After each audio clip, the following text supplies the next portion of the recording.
नमस्कार, मैं आपके साथ प्रिया बंसल और आप देख रहे हैं राजस्थान चौक। राजस्थानी भाषा को आगे बढ़ाने के लिए आखर कार्यक्रम का आयोजन किया गया, जिसमें राजस्थानी भाषा के साहित्यकारों का कहना है कि कोंकणी या फिर कई अन्य भाषाएं जिन्हें बोलने वालों की संख्या कम है या फिर उनकी मान्यता प्राप्त है, लेकिन हमारी 11 करोड़ लोगों की भाषा को अभी तक मान्यता नहीं मिल पाई है। ये काफी दुखद है। वहीं इस कार्यक्रम में वरिष्ठ साहित्यकार सावित्र ने कई राजस्थानी गीत और गजल भी पेश किए। प्रभा खेतान फाउंडेशन के सहयोग से और ग्रासरूट मीडिया फाउंडेशन ने यह कार्यक्रम आयोजित करवाया। वहीं कार्यक्रम का संचालन प्रदाक्सना पारीक ने किया। वहीं इस अवसर पर साहित्यकारों का सम्मान भी किया गया। आइए सुनते हैं कार्यक्रम आयोजकों का क्या कुछ कहना है। देखिए, आखिर का ये जो कार्यक्रम है प्रभा खेतान फाउंडेशन द्वारा किया जाता है। इस परिवार ने बहुत कुछ किया है अपनी धरती के लिए, अपनी मातृभाषा के लिए। अब आपने एक बात पूछी कि ये इसका क्या प्रयोजन है, इसका क्या समाज पे असर है। बात ऐसी है कि इस तरह के आयोजन जैसा आखिर ने किया या कुछ और संस्थाएं भी करती है, ये इसलिए महत्वपूर्ण हो जाता है कि बहुत सारे लोगों को याद आ जाता है कि हमें अपनी मातृभाषा के लिए कुछ करना चाहिए, कुछ समाज के लिए कुछ करना चाहिए, कुछ संस्कृति के बारे में, कलाओं के बारे में कुछ करना चाहिए। तो ये एक खास बात मुझे लगी कि आखिर ने ये नया और शानदार कार्यक्रम किया। आपने देखा कि आज बहुत लोग आनंदित हुए, बहुत लोगों ने लुत्फ उठाया। तो मेरा ये मानना है कि भाषा के संदर्भ में इस तरह के आयोजन से बहुत सकारात्मक प्रभाव पड़ता है समाज पर। जी।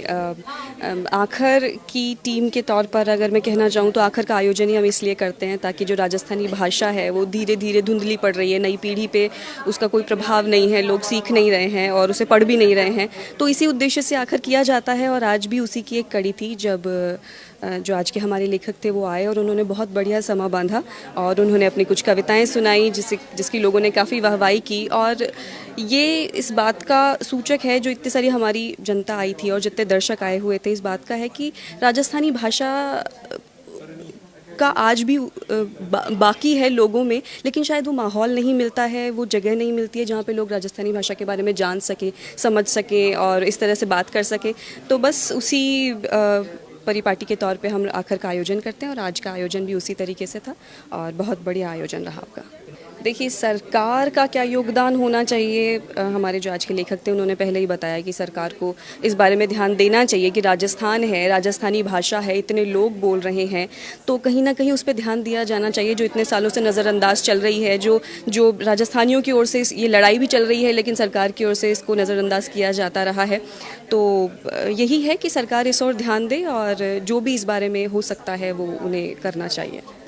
देखो, ये राजस्थानी भाषा पर होने वाला जो आखिर कार्यक्रम में पहली बार इसमें शामिल हुआ हूँ और मुझे आकर बहुत अच्छा लगा। इसमें मैं ये कहना चाहूँगा कि अगर ऐसे ही साहित्य के ऊपर, राजस्थानी भाषा के ऊपर कार्यक्रम होते रहेंगे तो जो हमारा माइड भाषा का जो आंदोलन चल रहा है, जिसके तहत हम ये कह रहे हैं कि हम पूरे देश में जैसे 8वीं अनुसूची है जिसमें 22 भाषाओं का दर्जा दिया गया, 22 भाषाओं में राजस्थानी भाषा भी शामिल हो जाएगी।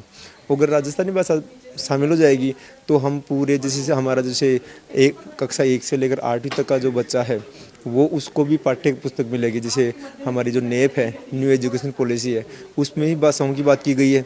तो उस भाषा में ये सारे जो लोग शामिल हो जाएंगे, सारी ये जो भाषा शामिल हो जाएगी तो हमारा लिटरेचर भी इसमें आ जाएगा। स्थानीय स्तर पर जो स्कूल में जैसे हम जो बच्चा हिंदी पढ़ता है, वो संस्कृत पढ़ता है, इंग्लिश पढ़ता है, तो यहाँ क्या है, राजस्थानी में पढ़ेगा। जैसे गुजरात में गुजराती में पढ़ रहा है, पंजाब में पंजाबी में पढ़ रहा है, तो राजस्थान में राजस्थानी भाषा में पढ़ेगा। इससे क्या है, स्थानीय स्तर के ऊपर जो बौद्धिकता है वो बच्चों के साथ पहुँचेगी। और ये जो किताबें हैं, ये आजकल साहित्यकारों को मैंने सुना है, तो इनसे क्या है, बहुत अच्छा नॉलेज हमें मिला है। इससे क्या है कि देश को और प्रगति मिलेगी और राज्य का नाम पूरे देश में के साथ में पूरे विश्व में फैलेगा। तो ये मेरा अनुभव था। नमस्कार, राजेंद्र स्कॉलर। ऐसी और भी तमाम अपडेट्स और जानकारियों के लिए आप बने रहिए हमारे चैनल राजस्थान चौक के साथ। इजाजत दीजिए, नमस्कार।